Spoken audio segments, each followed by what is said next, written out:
showing up.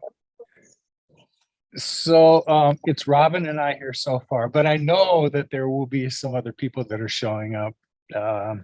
It took a little time for me to post what I posted yesterday. It took a little time for me to kind of understand what it was that I had, and I got some feedback from people that had more expertise in these areas than I did. But there's still more information that seems to be coming my way since I finally posted it yesterday. The trouble I had was when I stitched all those files together, it was over a 20 gig file. And the first time I thought I would try to upload it to YouTube, I did it right before I went to bed. And at which time I was informed that it was going to take, 10 to 11 hours to upload. I said, okay, we'll see what happens overnight. And so when I got up the next morning and I looked at it, it still had 10 or 11 hours to go. So I thought, just step back for a moment. Let's take a look at it. I was busy looking at the individual files and analyzing them a little bit better to just see, where's the anomaly in here, and see if I couldn't find something common between the files. Well, I really couldn't the way that I thought I could, but nonetheless, I scrubbed it. Since then, when I finally got it, it took 10 hours yesterday. I started uploading it at 7 a.m. yesterday, and by the time, I think it was 5, a little after 5, it was finally done. So I wasn't using my iPad for anything else while that was uploading, so it wouldn't disturb the process. But now that it's been there and I've gotten some feedback, you always wonder, what are others going to think of this? And of course, Dave helped kind of shape that narrative into something more than I understood. I could sense what was going on there. I wasn't in a place, I thought, in this particular density to see what was going on. Well, Dave, of course, sent me a bunch of screenshots this morning, and he found a being. I've got to go through it a little bit better. I was looking at them on my phone, and I see what he's talking about. And it was repeated in several photos that he took. He was taking screenshots. Mm-hmm. I'm going to have to sort through it a little bit more. But what I came away understanding was when I'd asked Dave about the phenomenon, and he kind of gave me the idea that this was an example of time dilation, but he'd never seen any, like video evidence of it. Here is where Michaela, he gave me kind of a broader understanding of what it was. And it's not like he doesn't continue to have communications with Kim Jim, and there's more dialogue that's being fed between Dave and that realm. I was surprised when he came back with what he came back with, and that's when the answers he got back from whoever he posed them to off planet explain the nature of what these anti-chronotons are, and that they provide an environment where you can be observed without observing the area. I'm still trying to wrap my ears around the idea, and it's coming slowly, but it always does. It always takes me 3 days or so to figure out just what the heck happened. But now that I got some help from others, it's a little easier for me to put into perspective, because this is virgin territory for me. I know I've been in the middle of energetic places before that I can explain how it feels. But other than that, there's no evidence to pass along until this. Well, and they're welcoming you to step out of the thought process of what are other people going to think about it, and allowing them to be in the what are other people going to feel about it. And that is the importance of all vibrations and all light beings that are coming into communicating with us at this time, not of what people are going to think about it, is what are we feeling about it? What is the vibrations that are feeling through us, and what are they bring to the heart realm? That's the importance of the vibrations of the light beings coming through us at this time. And it's a beautiful experience that you've had, that they brought through to you to share with others, and that you were able to capture on film to be able to share with everybody, that people can not only feel through that vibration, but they can actually visualize because even in the still shots, there is still movement and beings that are being visualized through that. And when the film's able to be seen by others, it'll be even more magnificent in the eyes and the feeling for others. And I briefly shared with you the experience that I had this last summer, that where I had a similar situation where I was traveling through Montana, and I had been traveling and driving, and I had gone through a tank of fuel, and I hadn't really gone anywhere. And I stopped in a town, and I communicated with people, and I didn't share this part with you, but I had communicated with people, but they didn't really seem like real people. They were like dull people. They were very smiley. They were like da da da, just kind of I was in a different dimension. They weren't. I was like, where the hell am I? I'm like, what is going on? Got back in my truck. I continued to travel, and all of a sudden I needed fuel again. And I'm like, what is going on? I'm like traveling and traveling, but I haven't really gone anywhere. And I'm still in the center of Montana. What is going on? I stopped to get fuel again, and I go to get out of my truck, and my body, I just slammed back into my body, and I was like spinning. And I went to get out of my truck, and I was so dizzy, and I went, holy crap, I am back. Where the heck was I?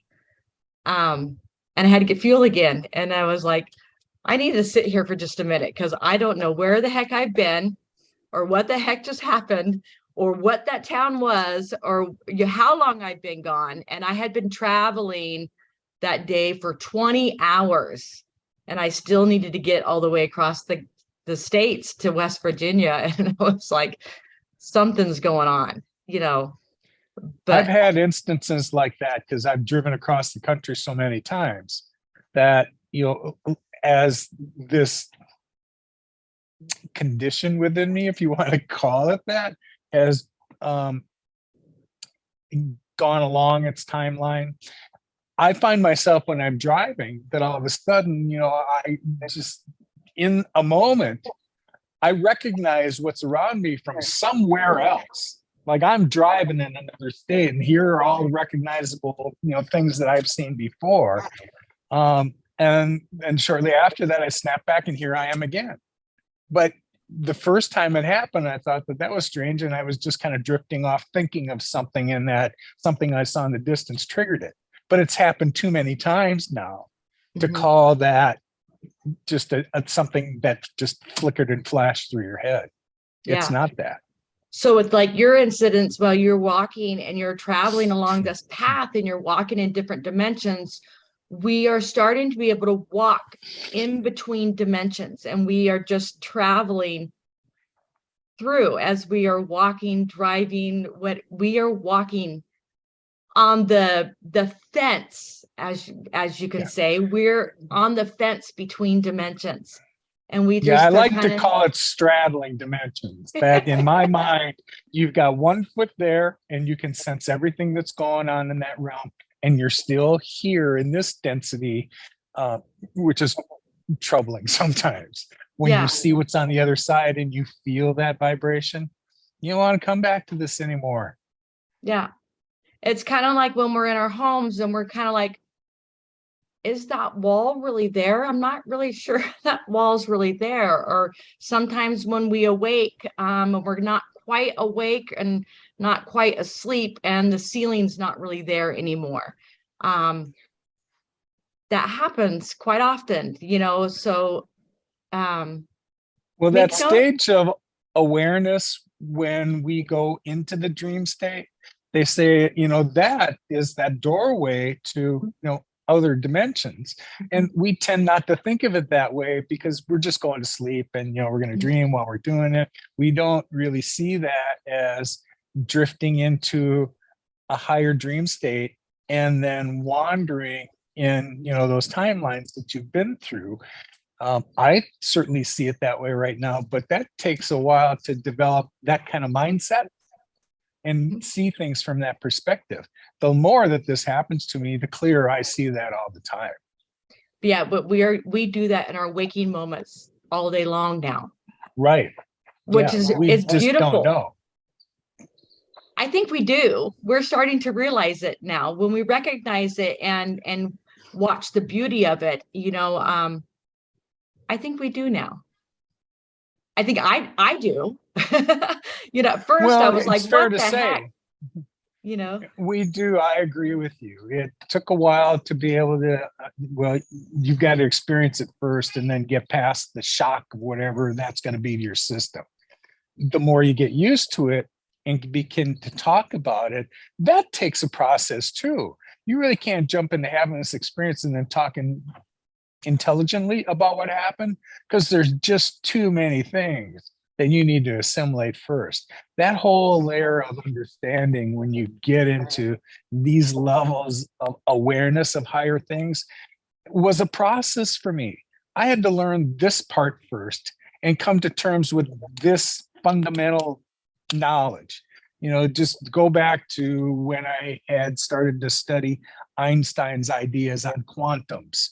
And when the observer finally observes something, that's how it comes into reality. And so then the idea of thoughts become things. All of this has traction, but you got to go through that process one layer at a time.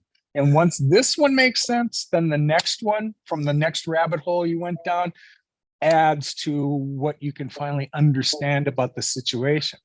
Well, over a few years, the picture is being much more brought into focus, and that dimension straddling, you're beginning to communicate from a higher perspective that you see right now and you can speak to like you're in it.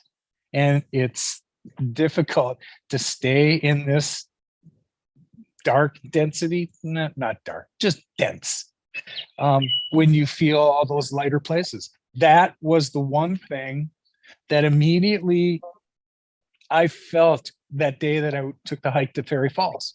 As soon as I got out of the car, made that turn, and just before, it had slipped into this dilation, I had already sensed there's like some incredible energy, and it feels elemental to me. I had already felt that, but it wasn't that that's the first time I'd been there and felt it. Today was just, that day was going to be a different day. It turned out to be Mother's Day, as a matter of fact. And other than one woman I saw who kind of passed me, and a family of four, a father and a mother and two teenagers, those were the only people I saw on the trail. And it's incredible because it was a beautiful day. The circumstances were not like I've seen before, just because of the amount of water flow. If you've been to Fairy Falls, it's impressive. But what I saw that day was more energy and water than I've ever seen in that place before. And I've been there several times. So it's just indicative of every waterfall. McLeod Falls was the same thing. Hedge Creek Falls, if you've ever been there, and you can walk around it, you should see the water flowing there now. And that pool that's around it, it's freaking full. It's to stop and try and think of nature's anomalies here. And where last year we were talking about being a drought and had been for so long, look at the amount of water that lakes like Shasta, which isn't a small reservoir, by the way, are now full. How does that happen? No sense in talking about that. There's other things to talk about. Michaela, how have you been? Michaela's got a perspective, so I want to hear her, and it's been a while since we've heard from her, and she's pretty much on the other side of the planet, so I'm grateful that you're here, but it's still sunlight. Thanks. Yes, it is a very nice evening in here. Can you hear me? I can. You hear me, right? Okay. Oh, I'm so happy to be here with you. It's good to Yes. see you. Yes, I'm happy that I'm finally here. If you hear some animals, that's normal. So yes, it is very interesting what you described about the dilation, and I have myself experienced some peculiar things with time in my life, but it is also interesting about the water, because water elevates the spiritual element, or how to say it. So if there is more water, there is more connection. So maybe there is some relation to that. And yeah, are we talking about the time? We because can, but I want to point out that there, when these things happen, and even after the fact, there are things I don't notice. When you mention the things that you saw that were water related, there were some other remarks that were left behind on YouTube that said the same thing about what people saw in the water. Well, I wasn't in tune with that, but certainly others drew that out. And then Dave, with the screenshots he took when he went through it, saw a whole different perspective and a being that was in it. That's why I share these things. Because again, none of these experiences I have were meant for just me. I need to always come to terms with what the hell I'm looking at so that I can present it in a way that makes sense to others. And that means that I've already done my due diligence to figure out what the hell this was. That I didn't somehow accidentally throw this camera in slow-mo mode and started to film that way. Well, it's impossible. That's why I went back to look at each clip I had put in. And if it was slow-mo, it would have been slow-mo from the beginning. It wouldn't have waited seconds before it kicked in, but it did. And even if there was a pattern to that, I even tried to figure out, okay, here's the beginning of the clip, and here is where the time dilation kicked in, and they were all different. So leave it for what it is, Lowell, and stop trying to figure it out in your little 3D human brain terms, because it's not meant to be understood that way, at least today. Just take it for what it is and share it with others, and people are going to get out of it what they're supposed to get out of it. When you talk about the vibrations that others feel when they see that, that's what I'm trying to help accomplish here, because everybody is reacting to it differently. So I'm going to shut up now and let Michaela continue, but I just wanted to underscore what she had said, because it's remarkable. I mean, I've seen pictures of myself with light beings, and that was something. To see something that was captured in video in this way, that's a whole nother level of something that we need to just get used to. Yes, and I think that maybe the couple or the woman that you met, maybe she didn't experience it. Maybe it was not about the place, but it was about multiple factors, including you and your vibration and your, I don't know, role in this whole thing. That for you it occurred, yes. And even if that book that we've been talking about many times, and I would like to really break it down with you someday, the Romanian book by Radu Sinamar, Inside the Yes. Earth. They also were mentioning that when they were traveling down the tunnels, they were experiencing time dilations. So, and I think on some level I kind of remember it. It is not that awkward for me for some reason. But that's not a 3D mind. That's something else that accepts it, So it is good that you are sharing these videos and things so that people can train their perception in other ways, not only the rational understanding. That's all it's meant to do. Again, I want to say out loud, none of these experiences were meant for me, just me.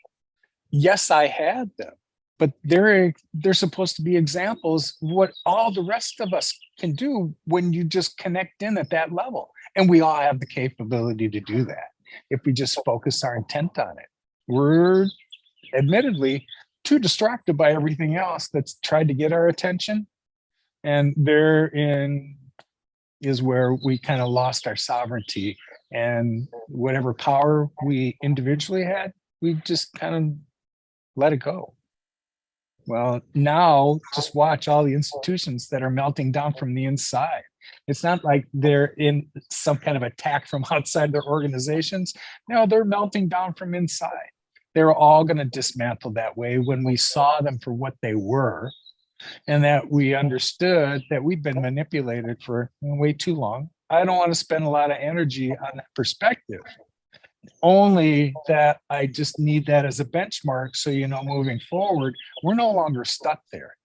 once you get your face out of your smartphone and start to pay attention to what's going on around you. And this video was really a wonderful way for you to get immersed in nature. The first time I listened to it, and I didn't go into it with the right attitude. All I knew is that I had to sit down for 2 hours and 51 minutes and listen through this. I wasn't in the right state of mind to do it then. But when I went back and started to listen to it, and I had ear pods in, so when you turn them up, oh my God, the sounds you hear, I can hear codes in them. There's patterns to it, and it's freaking immersive. I found myself a few times while I was listening to it, because it's so long, you just close your eyes to get into it, and I was like drifting off to somewhere else. Anyway. Yes, it's incredible. And, lately I realized something more about what the wisdom of sacred feminine is really about, that it is it is really about activating these perceptions and getting information other way than rational and 3D mind.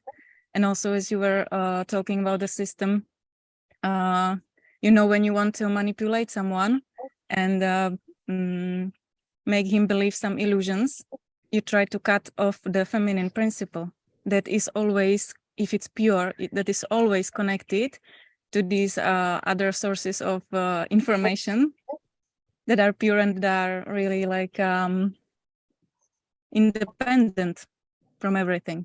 So that's the thing that we are about to develop more. That's the way to liberation.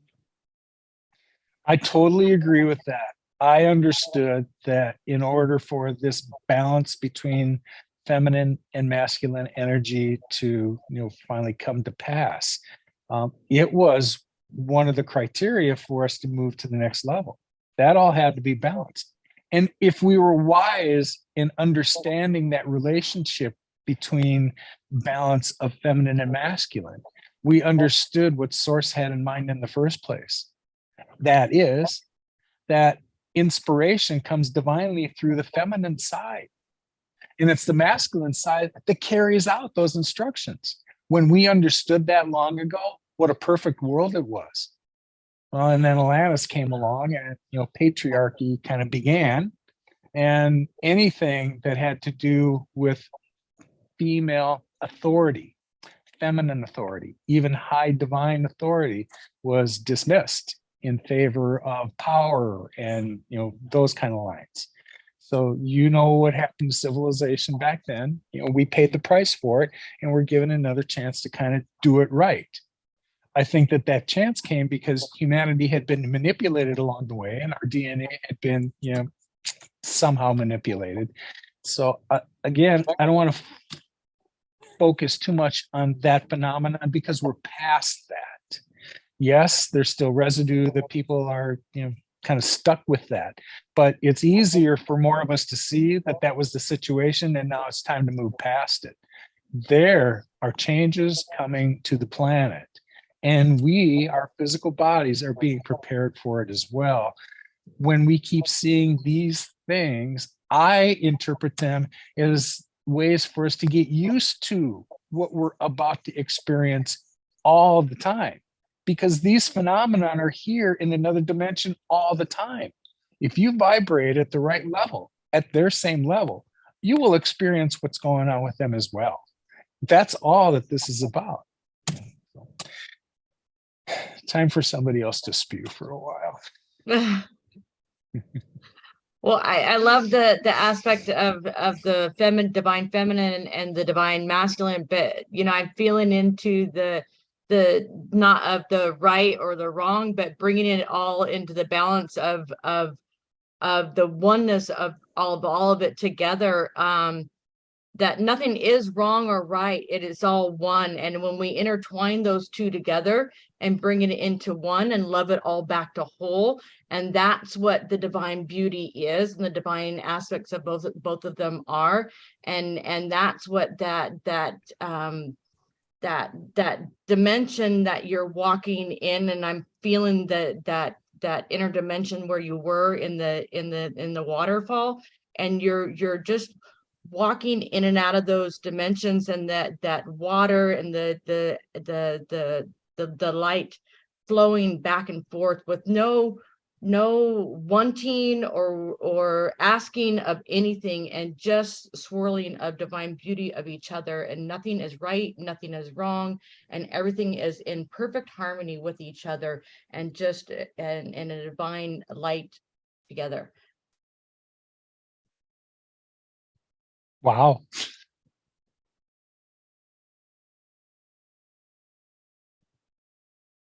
Yes, that was so beautiful. Actually, I have some other thing to ask, some other topic, all for you. Go ahead. It is.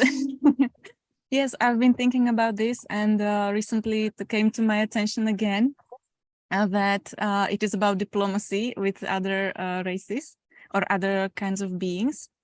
You know, because when I was years ago, when I was working like druid works with other kind of beings, elementals in the nature and things like that.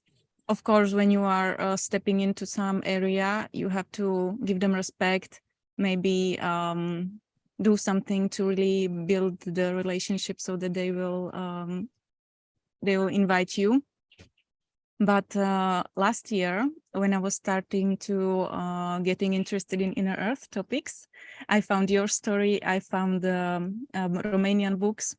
And then suddenly I remembered one place in the woods nearby, out away from civilization, where my friend lives.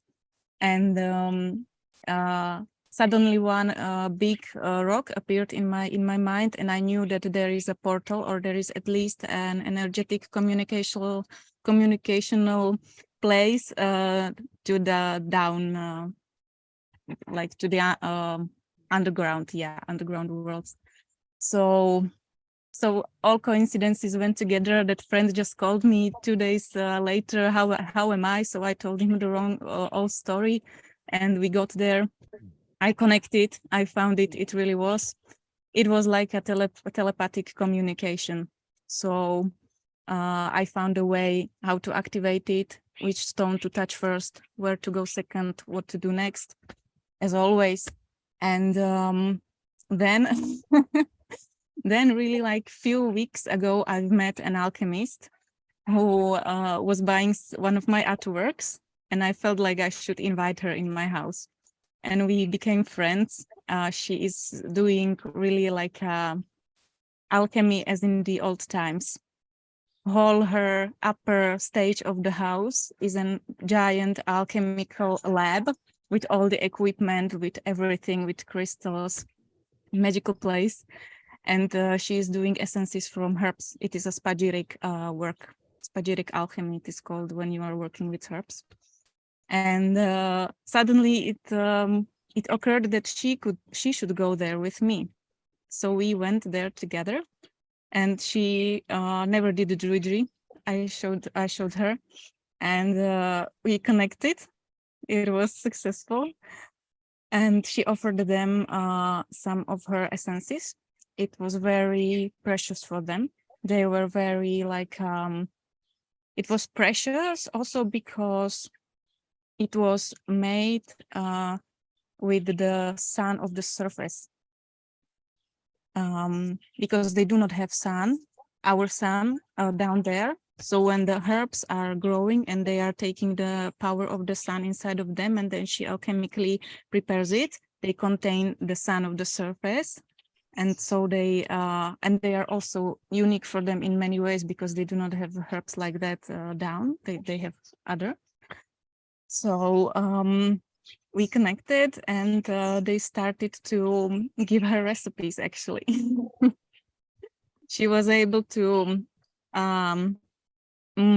get telepathically down. She was looking around, and she was seeing like they like they do not have any laboratory equipment.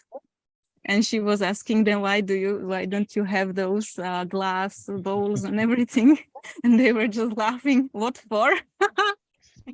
It seems like they were doing the alchemy inside of themselves or something, you know. It was really something new for us. And then she was laughing on herself all day long that why she has all that equipment, what for? Well, But, all we get to do is try and translate that into this dimension. And Yes. what 3D human turned, we get pretty close because we're pretty smart, we're pretty creative as human beings. And so we can usually take something and make it better. That's our gift. When we start to work in other realms, then we look at the things that we've used here that are all, hard and fast, and just have to have an answer in it for us. That's not the way that we're trained to do things. That alchemy, the way that I understand it, is a transmutation of one thing into something else. And those that have it can work with nature, but they can also work with, the first time we heard about alchemy was when you would turn white powder into gold. Well, now that we've unraveled that story, we understood what the white powder was. That was Ethereum way back. And that's what, was the basis of forming all the Sandara crystal that has been found in a couple of different places. But that wasn't Earth product either. That stuff came from somewhere else and was seeded here for a time when it was going to assist humanity. And the purpose was to not restore, but open your DNA so that what you did hold in your own little Akash would come back to you now. And it's coming back to us at the end of this incarnation because it's preparing us for where we need to get ourselves ready for what's coming next. yes. We could talk really long about alchemy. It's my favorite topic. Me too. Yes, but as we were communicating with them, also another thing occurred, and it is something that I know you mentioned in one of your talks. And it was like, even when I was in my consciousness, getting down and feeling the space that they are living in, of course, it was a higher density, right? So they were not like physical like us, but still I felt that sense. And they were kind of, how to call it, serious. They were like, when we were asking them what would be useful or precious for them from us, except the essences, it was emotion. It was some kind of excitement, passion, even humor, or things like this, because they were kind of they didn't have these things down there. Even things like sensuality. I'm glad you said that. Let me just kind of put a fine point on that.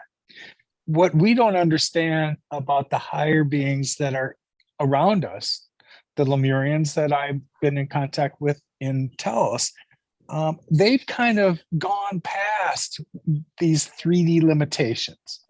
And, it's not that duality still doesn't exist in the realms that they're in, they just see beyond it.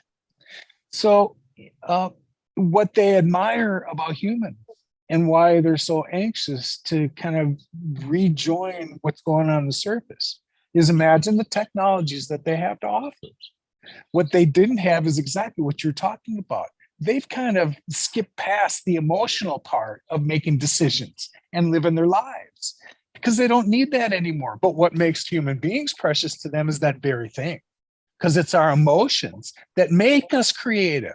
We want to make something better when we found it, and that's the juice that we want. That's what humanity has always been here to see how far they could get, but we've been manipulated along the way.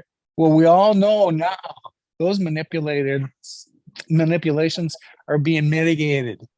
Whatever has happened inside of us, and it seemed to me like it after the beginning of the year wasn't just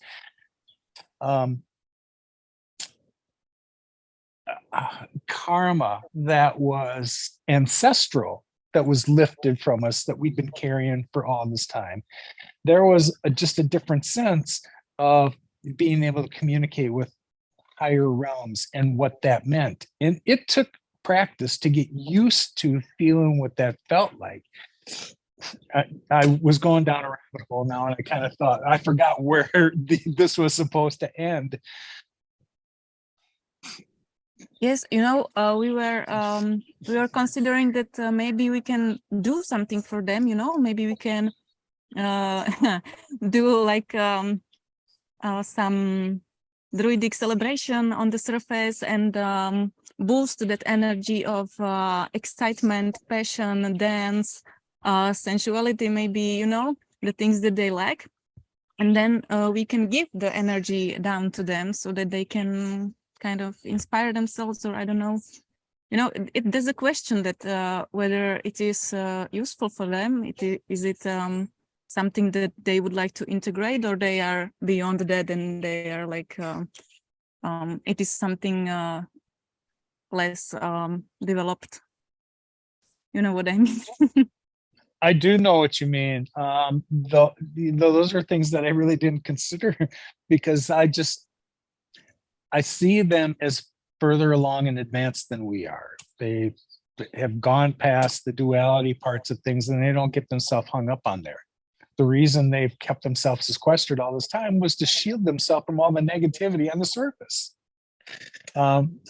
Now that we know that that's never ever going to be healed, it was always going to take some kind of cosmic reset for Earth to, kind of shift into higher states of being able to support that for the sentient beings on Earth.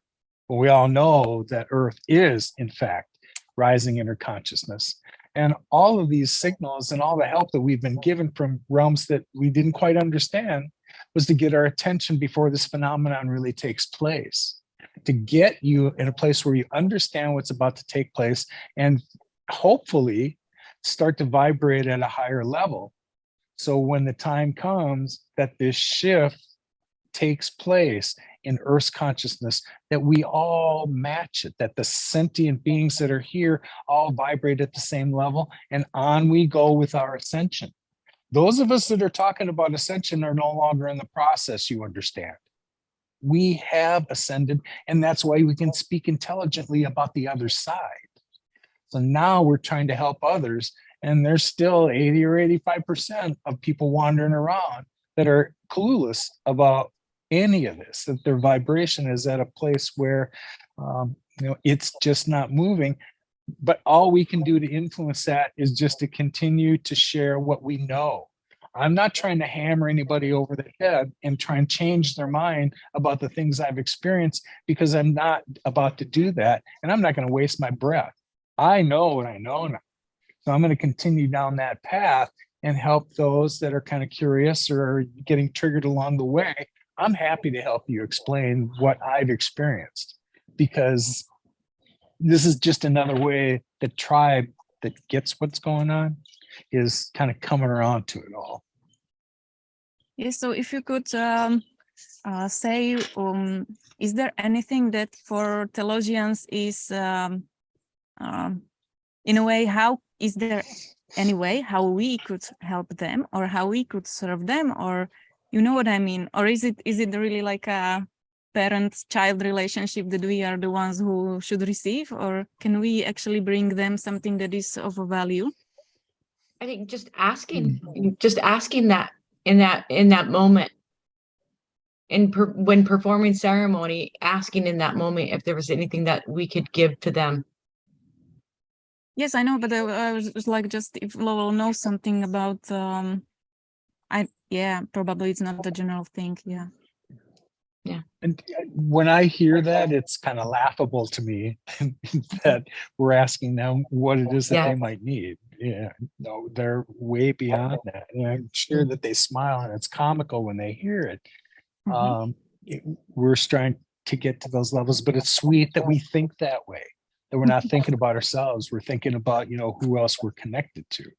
That's where those perspectives come from. And it's sweet. We just can't wrap our heads around the idea of being in an entire society where everybody is thinking about everybody else.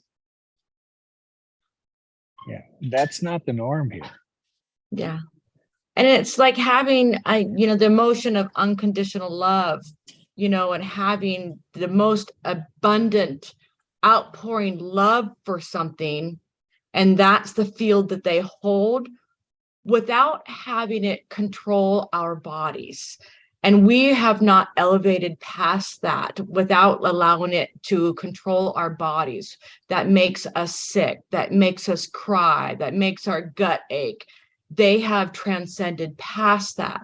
And so when we are clearing emotions, clearing trauma, clearing things, and they allow us to work that through our fascia, work it through our body, work it through our chakras, to transcend past that those emotions and work it through us and hold that and pull that back into our hearts, transcending above all of that trauma and above all of that emotion into the field of unconditional love and the wholeness of the most abundant love. And that's the feeling, the field of all things that they have moved into, of being above all those emotions, above all joy, the most purest divine emotion of all things, that it doesn't overcome our bodies, overcome our fields, that it doesn't cause sickness, trauma, tears, that they hold the most purest divine resonance, and just radiate it in divine light. Does that make sense? Well, yeah, part of the reason for those conditions are, though, that we're still here in carbon form. And, you know, the form that they're in, because they're light bodies, is no longer susceptible to the things that we can convince ourselves we produce these sicknesses with. You articulate it really well and described how we make ourselves sick. We plant those seeds in ourselves, and then we just feed that energy, and all of a sudden what we thought we had has manifested.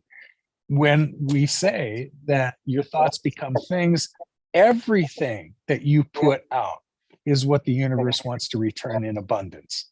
So be careful about what you put out there.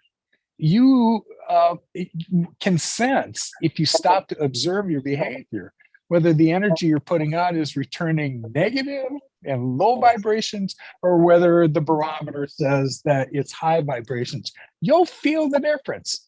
So here is when you can begin to understand that concept. You stop relying on just your five senses and the humanness of it, and really feel the ethereal body around you and feel what that means. When I feel the things that are around me, that's what that means. Because our soul travels in that container, not in this one that breaks down in 80 to 100 years. We continue with our little immortal souls to continue into the next thing. And it's not a bitter pill to swallow. It's just a lot to swallow, to think that that's all that we are, that there's more beyond that, but there is. We are not finished with our incarnations just because my passage has taken place here. No, we've been here lots of times before, and that's a whole nother conversation to have with people. And there's few commonalities other than the fact that we do have these higher dimensional things. They're never going to match. Your journey is different from mine, and we're going to see different things and experience different things, because that's part of what our purpose is. Our purpose, if we believe that we were broken off as a spark of source, was to help the universe evolve. You're here to help it learn more about itself. And in this realm, which is all duality, you're going to learn good lessons and you're going to learn the bad ones, so you understand the context of it all. But you chose those lessons and no one else did. And under circumstances that were unique to you. But in the end, I want to highlight that the things that you store in your Akasha and the experiences you have eventually translate to the entire collective. So I've said this before, I want to say it again. Thank you for all the shitty lessons you had to learn on our behalf. And you're welcome for the ones I had to learn. Yeah. It's part of the process. It's what we're doing here in this third dimensional realm. Part of me says that when humanity knowledgeably has been stuck here for eons, that maybe we were stuck here too long. But when I put into perspective that Earth herself cycle was cosmic, it wasn't going to happen before then anyway. So we've been on this trail the way that it was supposed to happen. And although I can see the light at the end of the tunnel and know that that's going to happen here, I believed with everything in me that I was going to see this shift in Earth's consciousness during this incarnation of mine. Here I am, and I'm close enough to the end of it to start to define examples of what it's like to be in that realm. Pictures that people have taken with me with light beings. Here's an example. The latest video I've taken of some kind of dimensional experience. Here's examples. So I put those out there not to show you something that only I've experienced. The idea is that you should get used to having these experiences yourself.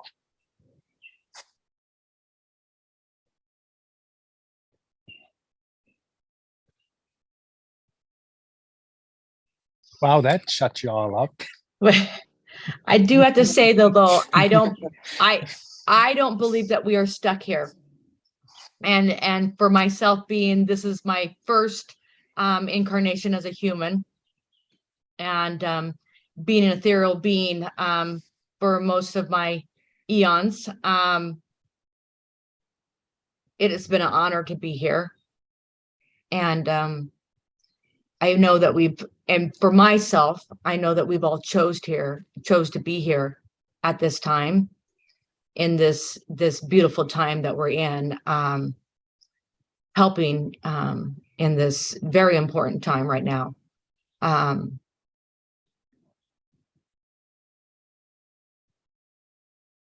There's been a huge shift in light.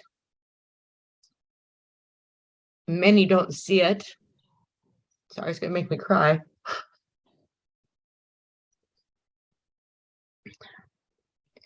Many are digging down through rabbit holes, and many are digging down through a bulldozer hole. And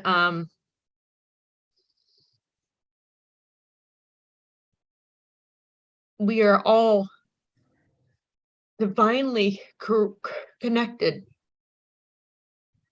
through this beautiful connection of divine light. And it is an honor to be here with such beautiful people that is working hard to change what's been happening in this planet, in this universe, in this galaxy for eons. It's been a long, long ride. Well, there's help coming. We didn't have these thoughts on our own, and we didn't run across the people that have, shown up as tribe. That wasn't none of this is coincidence. All of this, we chose. We came here with an idea that we wanted to assist, whether we really understood what that meant or not. I know lots of things about myself that you just don't say out loud, but I know them to be true. And so I understand what tools I brought for this particular purpose and what I'm supposed to be doing next. Last week, there was a time during the quiet period when the video had been taken and I was trying to sort it all out and spoke with Dave a little bit. I just questioned, what am I doing here and why? Really, am I supposed to, be taking these extraordinary experiences and continue to talk about them? At one point, the human side of me said, it's just more than I want to deal with. And then in the next thought, you were here to assist others. It's what you chose to do. You wanted to help others. And as hard as it was for me to think that the idea that I was here to help humanity in some way and that you were ever going to say that phrase out loud was just too egocentrical to even say out loud. But I know now that that's exactly what I'm here to do. And I need to stop looking at things in a 3D way and just know that inside of myself, I was given gifts that others weren't. But they were to serve purposes beyond my own, not just me. That's not that hard for me to do because I got past wanting things and all of the designs that 3D Earth has. I chased all those things like everybody else. Why 4 years ago I left the six-figure job in the casino industry to chase this is still puzzling to me, and that's where this whole mindset started last week. God, 2 years ago, Lowell, you were having a really good time in the casino business, making good money and having things.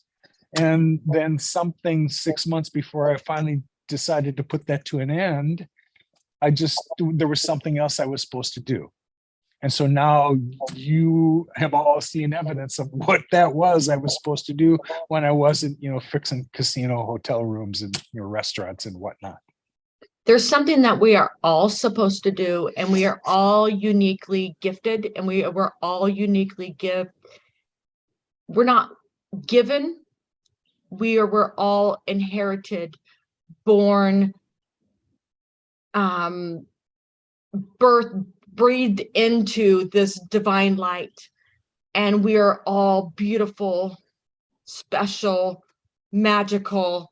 We are all equally important, and we all need to gather together. We all need to stand up together and not worry about what each other has or doesn't have, because we all are divinely the spark of God, creator, Frank, whatever you want to call it. It is the divine spark of the essence of who we are. That's a lovely notion to put out there, and a benchmark for people that kind of measure themselves against. But we're back to the same exercises in 3D. I'm trying to figure out what makes me different than, say, Robyn. Why can't I talk about the things that Robyn can talk about? Exactly. That's just it. We are all designed to have different gifts and go along different paths. That spark of source and the lessons we learned weren't somebody else's. And sometimes those things were meant to be shared with others. My experiences, I'm convinced, were meant to be shared with others, but not everything was meant for everybody else, because your journey is unique and so are your gifts. And whatever role you get to play in the fabric of the universe moving forward, you're the only one that can do that. And so it's not important necessarily, in my mind, for me to learn the things that Michaela knows or the Robyn knows, because inside of my tribe, we have them. I don't need to learn to do what they can do. Michaela understands alchemy to levels that, I understand, but she's gone beyond that because she can talk about it. And Robyn's connections to other things, and where I've seen her purge entities in the spaces she's been in, that's unique to Robyn. Now, again, those weren't skills that they can certainly share, and there are other people that can glean some information out of that. But it wasn't their purpose to teach people that.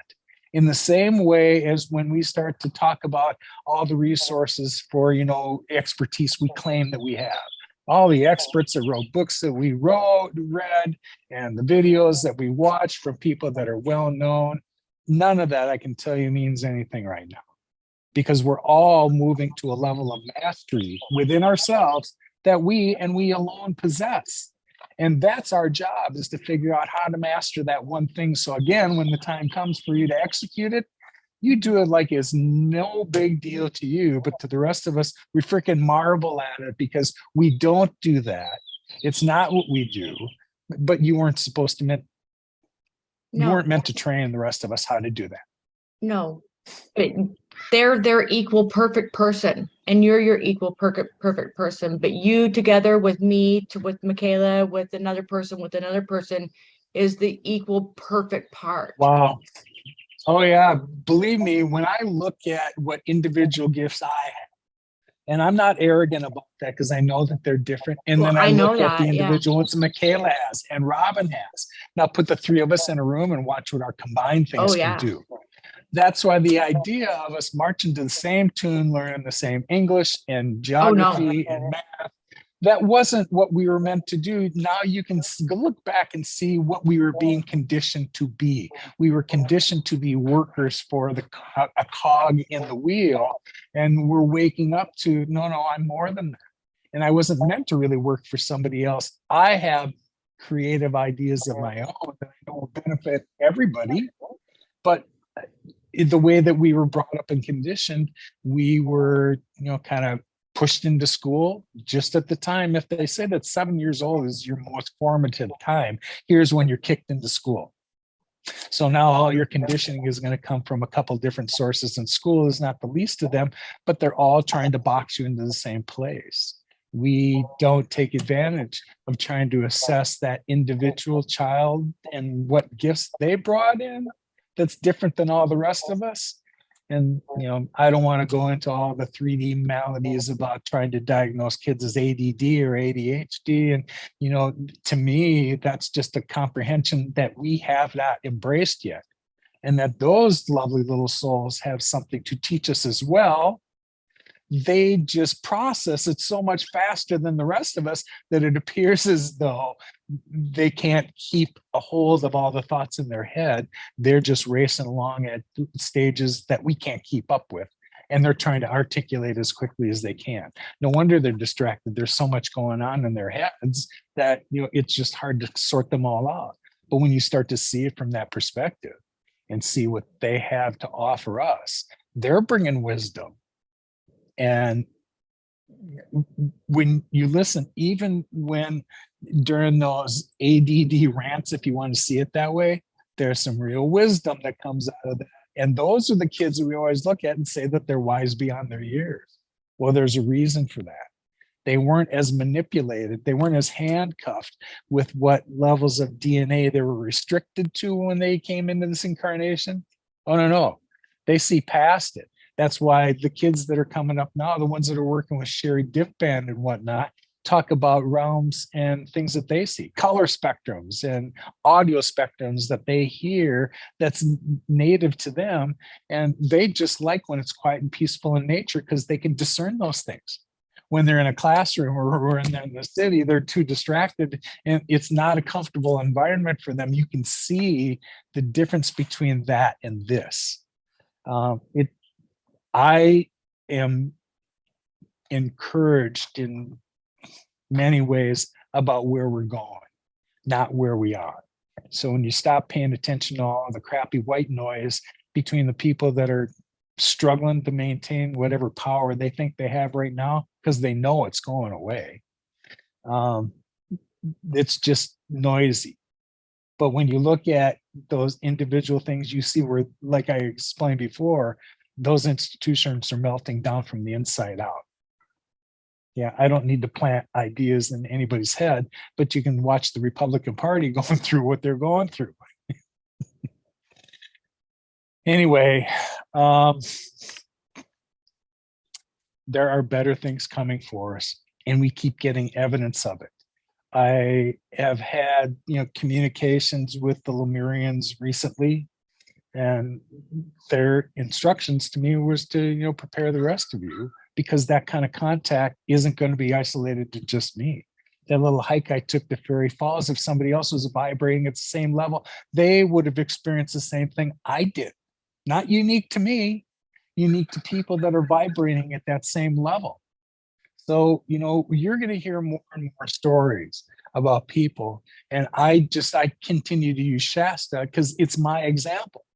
Every time I've been there, there's been some kind of magic that I can report upon. And in most cases, I can bring away some evidence of it.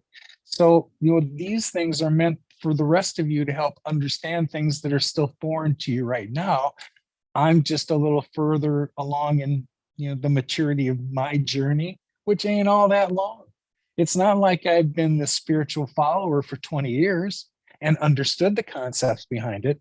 No, I wasn't like that. And there seems to be a lot of others like me that have had some kind of triggering within the last 3 or 4 years. That seems to be what I've gleaned out of all of this. And as I see those people coming along, it just looks like here's the rest of the tribe showing up with whatever gifts that they've got. And as you can see, they're planted all over the planet. None of us thought that this was going to be just our friends in the local area in Shasta, that we're all going to kumbaya together. There's a lot more of this going on in other areas. And there isn't a day that goes by that I don't hear from somebody else somewhere else. Don't know how they found me, but that's not the important part. The important part is they found some resources here that they can begin to have conversations with that they didn't have before. And then you start to hear the stories of people that had things happen to them when they were kids, started to speak, light languages, and shut that down when somebody looked at them sideways because they thought that they were talking gibberish. Well, now we know better, but we didn't then. So, we tend to ridicule the things we didn't understand. Whatever it is that helped me look beyond the things that I could actually put my fingers on or touch in some kind of physical way, that was when the gates opened up. Yes, I feel like for many people, it is a challenge to step on their true path because they have disconnected from it. Some people were connected from childhood. They were still more or less on the same direction. But some people, they, I don't know, get to believe something started to work for the system too much or whatever. And I would really like to encourage people to step on their real path because it is really worth it. And one amazing thing is to stand on your true path, and the second is to cooperate with others that are standing on their true paths. And I feel like this is the things that we came here for. And I still have a couple of friends around me who are going through this process, that they are plugging out from the system, or they are just slightly changing things to give themselves more space to connect with what they really came to do. Yes. And I know it is not, I know it is not easy many times, but it is important, and we need these people to connect with themselves and to cooperate with us on the level that we are supposed to. I recently heard a beautiful quote from Judith Kossel, and she said, we as the souls have come back so that the final chapters can be written. I believe that. I'm very familiar with Judith's work. The book that she wrote, Why I Was From Africa, or whatever the title was, helped me understand a lot of things about inner Earth, the grid work on the planet, and the explanation for some of the energies that are there, of what Africa's really role in all of this was, and really when Earth was first formed. If we believe that the globe is the globe the way that it was back then, the land masses were entirely different. The Earth had been flipped a few times on its axis, because that just happens every 700 years or so, according to what we think we understand, what scientists understand. And this is exactly the phenomenon where we find ourselves again, except this time, Earth is in a place where she is moving through the cosmos in her own level of evolution. And she's about to skip into the next level for her.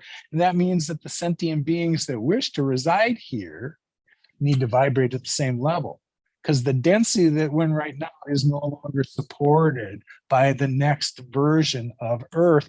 And that is what people are trying, that's whatever influence is helping us try to understand that is the point that they're trying to make, that we've just been going along with this status quo and vibrating the way that the Earth does right now, not really paying attention to the fluctuations that have been going on for a while. If you pay attention and understand what the Schumann resonance measures, the inherent vibration of the Earth and all sentient life on her, when that meter was formed way back. They had ascertained that the Earth's vibration was at 7.83 hertz. Well, over time, even more recently, it's averaged more like 11 to 14. And when you watch what happens with the solar phenomenon that comes, that really is the result of all of this measurement, you've seen us spike into the 60s and 90s. They say that once Earth gets to 40 hertz and maintains that vibration, here is where the fourth dimension vibration actually begins. And when it stays there, we have accomplished that next shift into the next level. So from a 3D perspective, it helps me kind of understand where we're going, as etheric as that idea happens to be, but it makes sense to me. So all that we've been helped with, all the information that's kind of bubbling up to the surface, and things that are inside each one of us. It isn't really that I heard this information from somebody else. There was just a point at which it just resonated with me and it made sense. So however that was produced for us to see and take in, there was design behind that as well. There's a method for us to begin to hear this information and take it in and assimilate it. Because a lot of this is energy work that we were not exposed to before. We certainly we weren't taught this in school or in church, or, nobody had really a handle on this. And those that did back then weren't on our radar when we were thinking about all the other things in our lives. Well, now, whatever phenomenon is going on to get humanity's attention to prepare for its next stage of evolution is here now. It's unfolding. And so when you hear people like us talk about it, this is the phenomenon that's going on. I hope and I wish that it triggers some others, like it triggered me, to just start to wander down these rabbit holes to find out my role in all of it. Yeah. I also always feel like all this was supposed to happen. I agree. Yes, Yeah. and it is also one of the peculiar things about time that I experienced, that sometime in my teenagers, I was writing a poems, and one of the poems was talking about me waiting for the 0 point of my life when finally things start to go forward. Yeah, that's a concept I hope people gain understanding of, because that 0 point is where the way that I would explain that is when I was told what meditation was before I actually perfected that for myself, that there was a place that you could quiet your mind and get to that 0 point. Where here you're at the field of probabilities, and it's up to you to place your intent here and let it go to the universe. That's where I understood 0 point was. And when people can begin to understand that concept, well, now you have an idea of how to kind of navigate through the dimensions, because you have an awareness of them to begin with. You got to start somewhere. That was a great place for me to start. And then the idea that there was something beyond this thick density that I was totally unaware of started to come into focus. When we talk about the skip to fifth dimension, and to me, it was over, wait a minute, you got to navigate through 4. It's not like you can go from here to there. I have a better understanding of what the fourth dimension represents. And when we return to the angelic realm for our next assignment, whether we're going to reincarnate again or whether we're going to ascend, takes place at that level. But this is where all the karma gets balanced out, because you can't really ascend to the next level till your karma has been sorted out.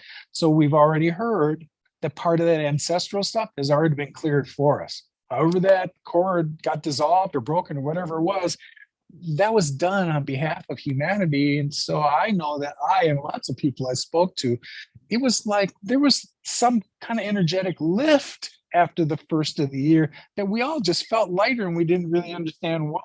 It was like there was some kind of, sludge that was in our etheric field that just was eliminated. And so now you got to see things clearer, and all of this other higher dimensional influence is starting to become more apparent to us. That's what last year I thought there was an uptick, and that what had happened last year and the magic associated with the things that I experienced when I was out in nature in Shasta, I thought was an elevation of the year before. This is the next stage. First of all, I didn't think that I'd be returning to Shasta until July. And now you can see where I've been there twice already this year for reasons that I was supposed to be there, and came away with an experience of dimensionality that somehow was recorded on video so we can share it with others, so that they can get an idea of what happened and things and signs to look for. It's quite possible that people have been having these experiences and didn't know what they were, but this whole time dilation thing was a whole different notch of knowledge and wisdom for me. When I got a chance to sit down with Dave for those 3 days, and he began to talk about the elements of our reality: time, light, gravity, and sound. And as it was explained, when we understand how those things relate to one another, you can have an influence on them. And this is how Dave was kind of explain how space gets folded later. That, this idea of time for us is linear.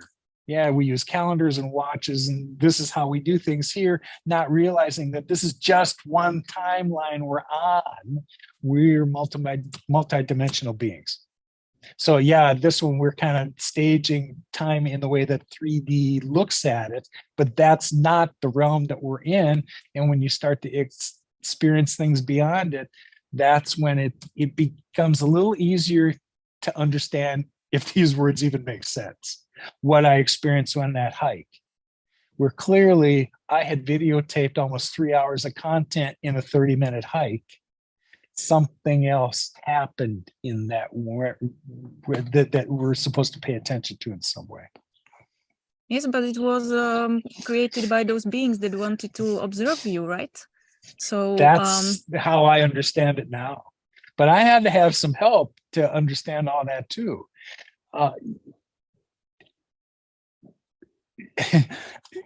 You would think it would imply that I would have some expertise beyond things that have had these experiences, but I am still learning what these are too. And I'm looking for the same touchstones everybody else is looking for to help me understand what happened. So to get feedback from, like Dave, who clearly is in a place and he's experienced this kind of thing before, those are the reasons those people came across your path, to help you with better understandings of things that are coming along. Not that Dave had the same experiences, but he knew what it was and he knew who to ask. And at first, I had thought I had just slipped into a vortex of really wonderful elemental energy. Been there on Shasta many times and found these places where you can tell there's something energetically different about the area. Colors, sounds, all elevated. I didn't really put that into perspective. Now, I had, in conversations with Dave over the last several months, the conversations he's been having with Kim Jim also included some information for me. And I wasn't looking for that, for communication beyond that. I wasn't looking for one-on-one, but there were always nuggets during some of the conversations I was having with Dave where he would say, oh yeah, well, Kim Jim wanted me to mention this as well for you. And so this time, when his assertion was that I had had some kind of an observation that was taking place, that wasn't in my field at all.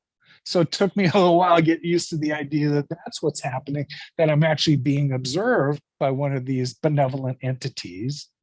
And that's you want to open that can of worms in front of a room full of people that have never had this experience, it's not going to go any further than them all arguing that this ever took place or not, or whatever it was. So, we just continue to have these conversations with tribe, and the rest of them that show up that know that these phenomena are going on. I still am convinced these circumstances are supposed to be provided so that others can begin to relate their own experiences to the same thing and not be afraid to be able to bring them forward. I feel as long as it is managed by benevolent beings, it is kind of safe, even if it's strange, even if it's new, if we trust, it is a safe experience. That's quite true, but I've seen even there have been expanded dialogues about disclosure. And I've seen some former government employees or former military people that have had these extraordinary experiences. And still some of the military leaders discuss aliens with malevolent ideas about what they're here to do. That's not at all what they're here to do. Those entities that I have become aware of are nothing but benevolent, and all again assisting us to just raise our level of awareness about what is going on around us so that we can prepare for it. There's no malevolent alien invasion that is coming, but you can see where Hollywood and the media have perpetuated that idea all along. So when we think of it, the only thing we have stuck in our heads are movies that we've seen about that content and the things that we recall from that. So I see things coming down the horizon that's going to help people put into terms, in physical 3D terms, the things that they don't understand yet, because I see that acceleration taking place. And that the third and the fourth dimensions are going to be, is going to be less and less difference between them, and people are going to be able to step into this new realm and feel things that are odd to them but not totally foreign, just like the rest of us that had something happen and we had to sort it out, and now we have a whole different level of knowledge and awareness of what had taken place. And when I speak this profoundly and articulate about things, I didn't rehearse any of this. It just flows. When you get in touch with something that feels good, it's not that I have to keep talking about it. It just flows. I remember how you shared that when you were descending to Telos, why were you not scared? Because you felt love. And when there is love, there are things possible. Yeah, people more open themselves more towards the strange experiences, and they still feel safe. Yeah, I'm glad you said that, because it's important for people to hear that. I had put fear behind me a while before, at least in my 3D mind terms. I have seen what's next, and so if my time here is done, I don't see that as dying. I know what's exactly next after this, and I'm not leaving Earth. I'm just going to see it from a different perspective. That's a huge get to finally have, and yeah, that doesn't come easy. I'm glad you talk about that, because when we feel the vibration of the different beings around us, and like you talk about that, whether it was malevolent or benevolent, in the beings there at the falls, and it, like you're saying, the love that you felt when you went into Telos, what Michaela mentioned. When we feel that vibration, and when they're around you, the difference, so when we're divinely connected to our higher self and to the beings that we're communicating with, no malevolence can get around us. We're protected. We have our essence around us. We have our energy field all around us, and we have beings protecting us all around us. There's so many beings around us protecting us. Nothing can get in. We're so divinely protected, and we don't need to worry. I mean, there's no fear that even is in my realm at all, you know, and I feel that in you guys too. There's no fear that we should even worry about. When we have divine love in our hearts, I mean, fear doesn't even exist. That's a concept that, you know, it's lovely to hear, but we've just been inundated by all these things that were supposed to inspire fear in us, that we're hammered with it. Every time we turn around, there was something else for us to be afraid of, whether it's a malady, or whether it's, you know, I don't have enough money, or I'm cold and I can't get warm, whatever the fear is. But that's been nothing. perpetuated for a while, until you get past the point when you see all that for what it is, and that really, when you believe, I get to shape my reality, and the things that I'm going to intentionally put out there, I expect to come back in abundance. I've had 2 years of watching those kind of things manifest successfully, and I'm telling you that this shit works. Take it for what it's worth. And it's not a process that you can try for a couple of days and see that, oh, my life has changed. Now everything's magic. It took months for me to nurture that way of thinking, and to really guard myself from putting out negative thoughts. Not that negative things don't happen, but you got to find a way to put it in perspective with a positive spin, because again, that's what you're putting out. And those of us that vibrate at a higher level, after this whole sense of, you know, the book Power versus Force that came across my path a couple weeks ago, when you realize where everybody else is kind of vibrating at this level, the balance that the overall collective energy has been accomplished is because those of us that vibrate higher make up so many others vibrating at a lower level to balance the vibration on the planet. And according to the scale that I understand, at the level that I vibrate, according to Peter Roth, I'm holding space for 70 million others that are vibrating at a lower level. Yeah. Well, the first step for everybody is negative things don't happen. Things happen. Yeah. Only things happen. They're all lessons in the end. It's just and a the reality thing. is that you signed up for these lessons, good, bad, and different. It was your job to do that. If we stop putting pronouns to things, then it's just a thing. Don't get me started on words and language. And that whole thing is where we got in trouble. If you see our communication styles in the next realm, we telecommunicate, which we've already talked about, and most of us already know what the others are thinking now. But there's a different level that we kick into there too. And, you know, we're not used to those levels of connection yet, but we're sound, light, vibration, and symbols are the ways that we communicate moving forward. And symbols that's a whole nother diatribe that I want Dave to talk about, because we see, he tried to explain it to think about just looking at one word and just the letters in that word, and understanding that each letter is a light code that actually is dimensional when you would see it, and holds more information than you could possibly imagine than what you thought that one letter in its two-dimensional form represented.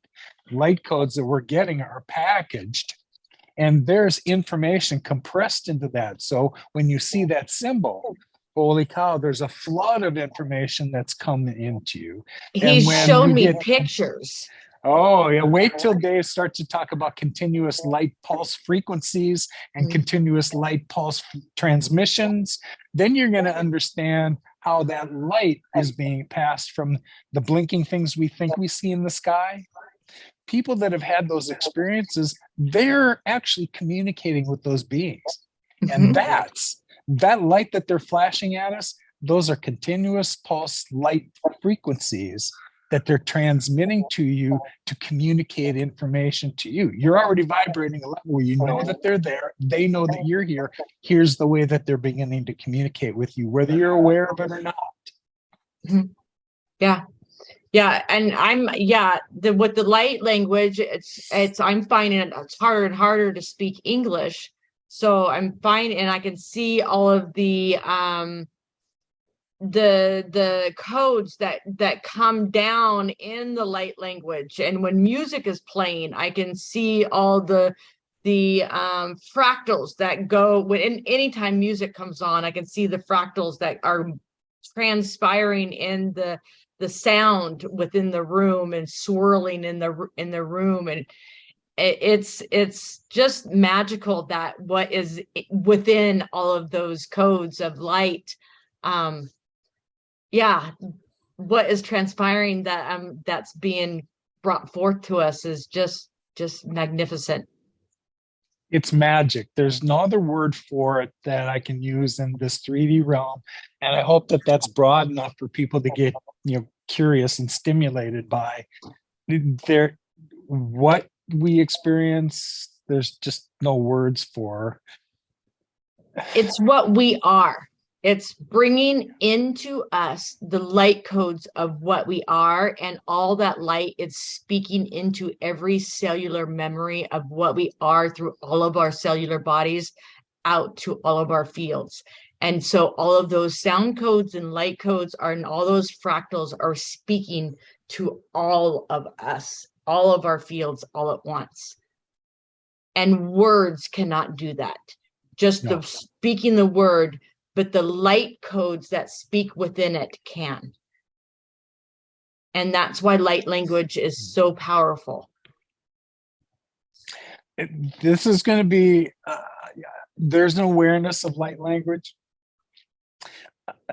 It hasn't really hit the mainstream yet, because I think that people like you and Phil and Vanita, and there's a whole slew of people that have found their way to the tribe that have been around light language before. You heard there's a pocket of them that when they were young started to speak this language, and when they were ridiculed or laughed at, they just tucked it away and decided they were never going to do that again. What they didn't realize at the time is that they were speaking star languages that was native to them, that was natural for them, and it just came out. The people around them just weren't ready to hear that. And so, those people shut that down. And I've heard from people that there was one woman that I remember vividly that had an experience in the early 70s. And when it kind of got around her crowd, she was ridiculed and never talked about it again until 35 years later now. She's finally found a tribe where she can begin to have these conversations with, and now it's not so strange. And all of a sudden, it's just started to flourish out of her. Mm-hmm. There was a day when Robyn just opened up on one of these scenarios, and out it came. You just allow it to come out. And we've heard from guys like Phil, where Phil had, had this phenomenon before, and until he let it out recently, by the way, he didn't realize that he had another gift that was just kind of latent, and that was going to come to his use again later on. They're not the only ones. And when I see somebody else who acknowledges light language, it's just thrilling for me to see somebody else kind of get to the next stage of information they thought they knew, and came back to an awareness of that wasn't a bad thing. We just didn't understand what it was. And maybe you're one of the people that's supposed to help us understand what it is. I think we're all speaking light language and understanding it in different ways. Like, I've met people that understand completely what I say. And then, because I only understand some of it, or I can only slow down long enough to understand a few words of it.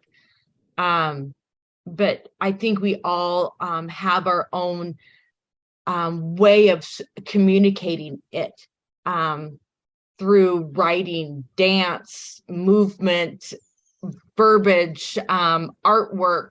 Yeah, we all have different ways of expressing our light language as it's coming through us and moving through us.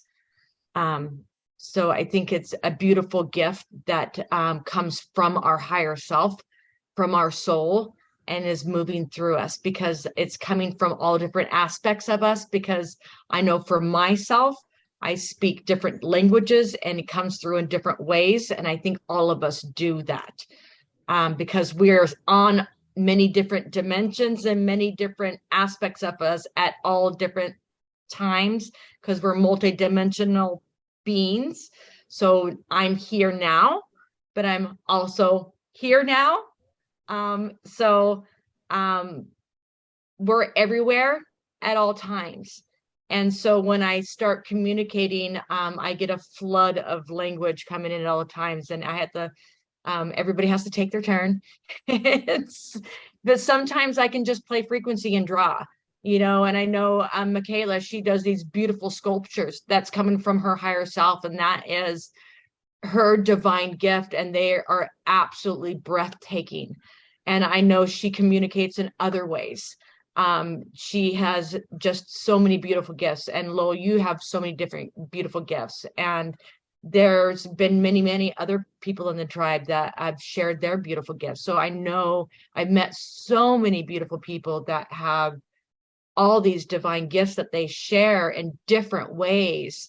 And that's what I was talking about earlier, about how everybody has such these, we're all so beautiful. We're all a part of the key. And I've seen it as though, like they talk about this golden gate in the Bible. And I laughed one day, I was laughing hysterically about how all these people were rushing the gate and how nobody's going to be able to unlock the gate because the keyhole was this big, and that nobody's going to be able to open the gate because everybody's key fits together, and nobody's going to be able to open the key till everybody gets there. And I was going to be the last one because I had to get my snack. So everybody's going to be out there. So everybody's up there waiting for me to get there. So it doesn't do you any good to rush because I'm going to be late. So you're all going to be waiting for me. So just hold tight. But it doesn't, that we're all important because we're all the key. Yeah. I'm looking at the time. Holy cow, we're 90 minutes in. So we need to conclude this at some point, but I want to see if there's some closing ideas that Michaela had for us. It's just, as Robyn was saying, thank you. It was very lovely. And it really is true that we are the key. And I was also very inspired by the Romanian book because when we get to the portal or to some place that has to be unlocked, I believe there are three main components that needs to be met. It is our intention. It has to be pure.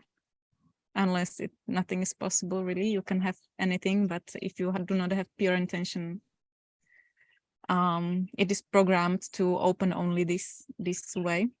Then it is our vibration, and then it is sometimes our DNA. So that's just the. And all those idea. resonate with me. I think you're right. Mm-hmm. And it is all about right, well, getting at the right to the right place at the right time in the right condition, and you need nothing more. Agreed. All right, well, I'm going to end this on that note because that was perfect. And I will see you all again soon. Thank you. And for those of you that are listening, this was a lot to take in. There's a lot of micro subjects in here, but we'll be back again next week and we can pick up there. Okay. Thanks. It's good to see all of you. Thank you again. Thank you. I enjoyed it.